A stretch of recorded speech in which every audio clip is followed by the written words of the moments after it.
I look moist or greasy or whatever, it's really hot in my room. But anyway, I've said this in my last review, and I'll say it again in this one. Byung-ju has done a very good job in creating enemies. Doesn't matter if it's friends, family, or even strangers.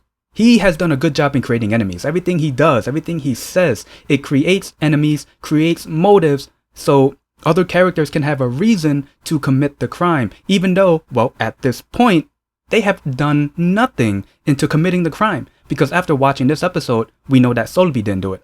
We know her dad didn't do it, which was pretty obvious. We now know that, well, not now, but we already know that Juni and Jong Hoon didn't do it. So my question is, who did it? Really, who did it? And I really hope that it's not Mano. Because yes, he is a criminal. Yes, it's okay to suspect a criminal.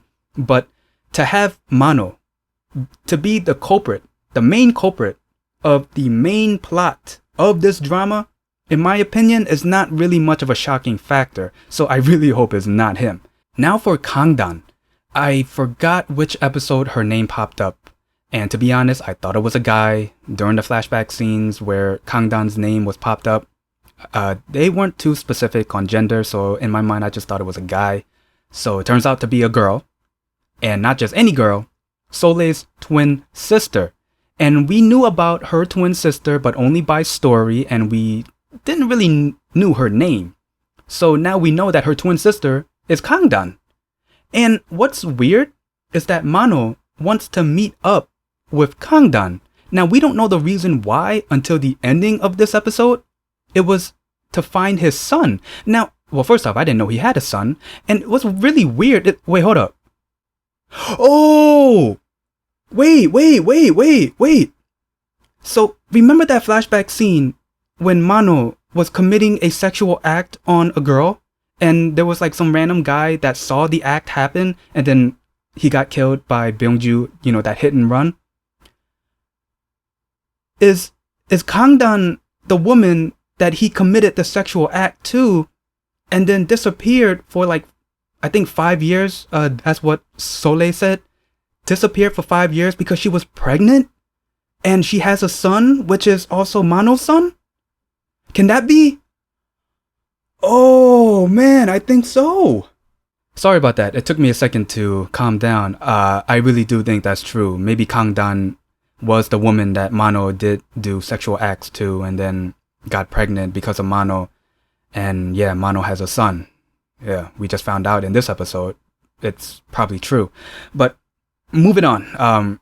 So right after the whole Mano scene, we go back to Joo Man and Jong Hoon. We know that Joo Man admitted that, hey, I was the criminal. And we do see a scene of him pouring the meth into the coffee cup.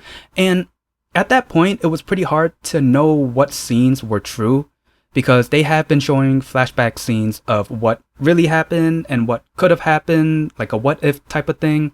So it was pretty hard to figure out, is that true or is that a what if? Come to find out towards the ending of this episode, yes, that was true. Joo Man did pour the meth into the coffee cup, but he actually took the coffee cup and poured it into the sink in the bathroom. So yeah, Joo Man was not the culprit at all. And Jong Hoon kind of figured that out because in his office, after he was talking to Solbi, then Solbi left, and then Eun-suk came in, and after she was talking about the whole plagiarism thing, Jong Hoon asked Eun-suk, how far would you go to protect your child? And Eun-suk said, oh, I would die. Which pretty much sparked something in Jong Hoon and realized Joo Man is obviously not the culprit. But he is doing what all parents would do to protect their child.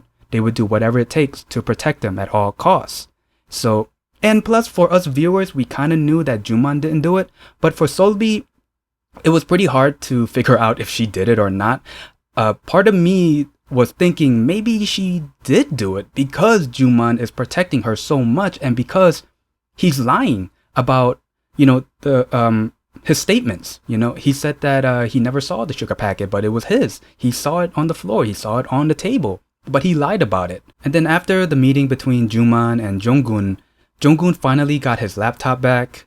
And what was pretty interesting is as Jong Hoon was leaving, he told Joo Man, hey, you're pretty good at computers. The fact that you actually log into my laptop without my password, which is pretty interesting. And in my mind, I was thinking, Seung Jae, Seung Jae, Seung Jae, Seung Jae, Seung Jae, Seung Jae. It was him. It was obviously him. I mean, who else would have been so, how should I put it, suspicious every single episode other than the whole Byungju case? Seung Jae. I think that was pretty obvious. And then Solbi kind of put two and two together, but also she looked at the security cam and saw that Seung Jae took her laptop from the security guard. And it wasn't the security guard who directly handed the laptop to Solbi.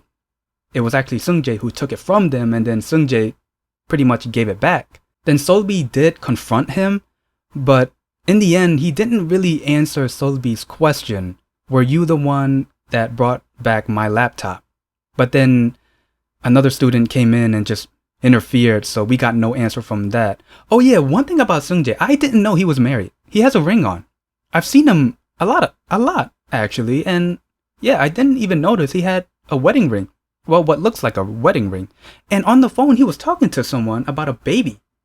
So, is he married? And then fast forward to Jong Hoon's trial. Pretty much same thing. Jong Hoon is being accused of murdering Byungju. And then here comes Joo Man taking the stand. And he was confronted that he lied about the sugar packet and everything he said.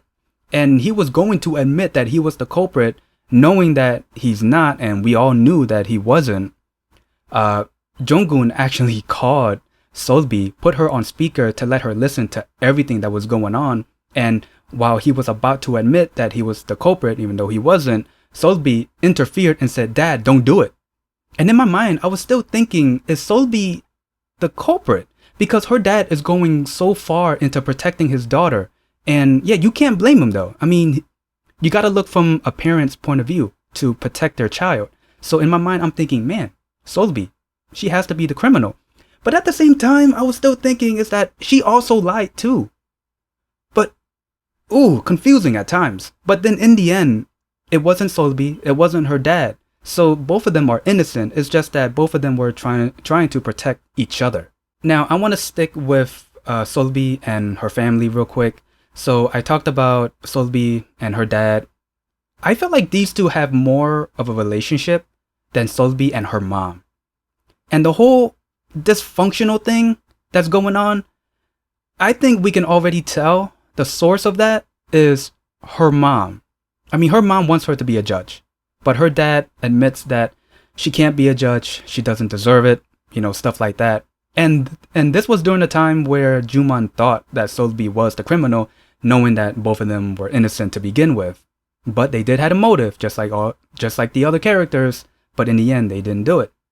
So sticking with Solbi's family, the mom, man, she has to get her stuff straight, pretty much. That's all I have to say. Now let's get to the ending of this episode, which in my opinion is definitely the shocking factor. So first, Junie, he was teasing Soleil about their first meeting at the store. She was lying that she was a senior at a law school, stuff like that. So Junie gave back one of the books that she left behind, and inside that book was a letter from Kang Dan to Jong Hoon. At the same time, Jong Hoon is in his office. He gets a phone call from a number with no name, and the person on the other line is a woman asking, "Is this Prosecutor Jong Hoon?" At the same time, Soleil comes in, shows the letter from Kang Dan to him, and then the person on the phone reveals that it's Kang Dan, which shocks both Jong Hoon and Soleil. Now, after watching the trailer, it does seem like Soleil wants to know the relationship between Kang Dan and Jong Hoon.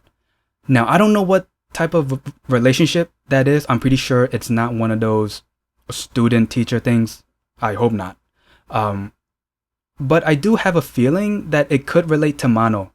I have a feeling. There are two scenes that I don't want to leave out. The first one is when Junie was scared of that little dog. Soleil was studying. She kept hearing a dog barking. She goes outside. A small dog is barking at Junie, who's on top of whatever he's on top of, but he was trying to get away from the dog, which was pretty hilarious. And the other scene was Ye Seul's boyfriend. So we finally got to see her boyfriend's face. And just seeing what type of character her boyfriend is, he is definitely an abusing type of boyfriend. And he's also that type of boyfriend where he doesn't like his girlfriend to have male friends. So I don't know what part he gets to play in this storyline, but I do know that he's probably going to go to jail, go to court, yada, yada, yada, because of his abusiveness towards Ye Seul. And I think the other students are going to help her out. And yeah, that's the gist of this episode. If there's anything else I might have missed, please leave it in the comments below. After watching the trailer for the next episode, yeah, we're definitely going to get a deep dive into the relationship between Jong Hoon and Kang Dan. What happened to Kang Dan after, 5 years? I think that's what Soleil said. She hasn't seen her. My suspicions between Kang Dan and Mano could be true, with him being a criminal, committing the act, and her being pregnant, yeah, I have a feeling that's true. Also, Geo is going to get the spotlight for the next episode, but in my opinion, it's going to be another copy and paste where fingers pointed at him, we see his motive, but in the end, he has nothing to do with it. So there's that. And yeah, that's pretty much it. I really have no predictions other than the Mano and Kang Dan situation. And yeah, if you guys like this review, leave a like, comment down below, and subscribe. See ya.